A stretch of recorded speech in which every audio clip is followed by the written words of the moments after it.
चुड़ैल की बांसुरी।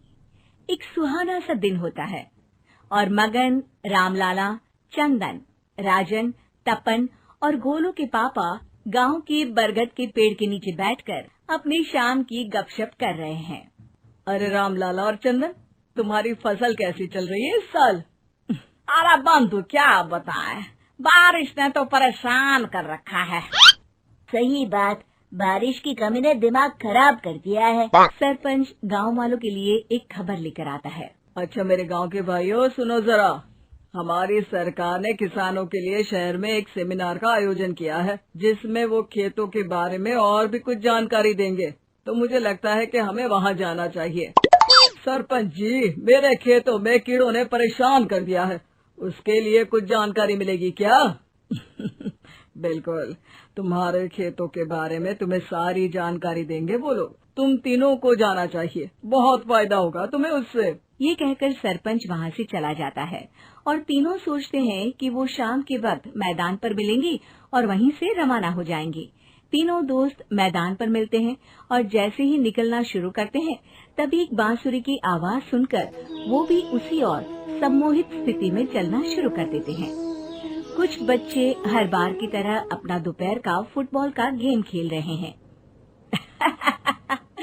पकड़ लिया, पकड़ के दिखा मुझे, इतना भी नहीं कर सकता। अच्छा, कितना भागेगा? आखिरकार तो मेरी पकड़ में आ ही जाएगा।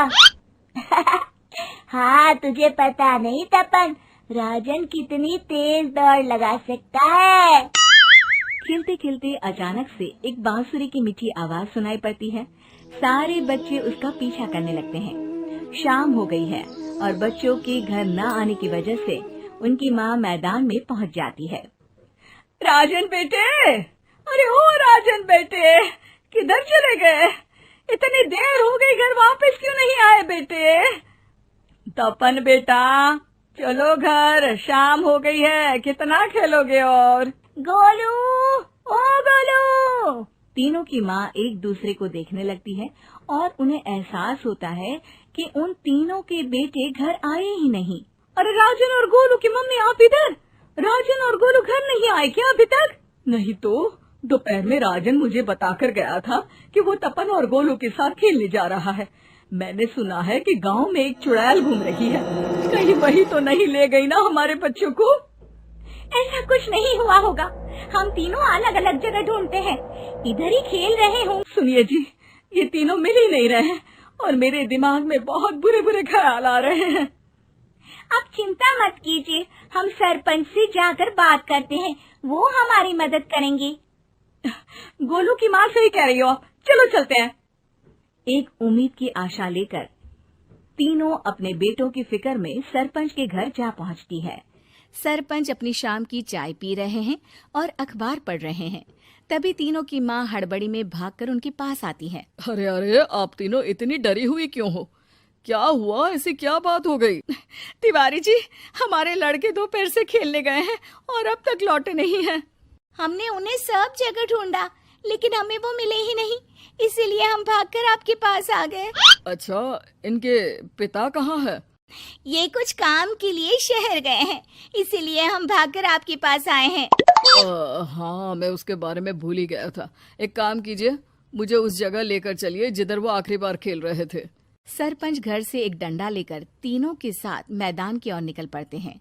तीनों मैदान पर पहुंच जाते हैं और उन्हें ढूंढने के लिए कुछ सुराग खोजना शुरू करते हैं। आपको कोई ऐसी जगह पता है जहाँ ये तीनों साथ में मिलते हैं?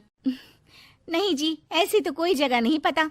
अचानक से वही बांसुरी की आवाज आना शुरू हो जाता है और सरपंच सम्मोहित होकर उस आवाज की तरफ जाना शुरू कर देते हैं।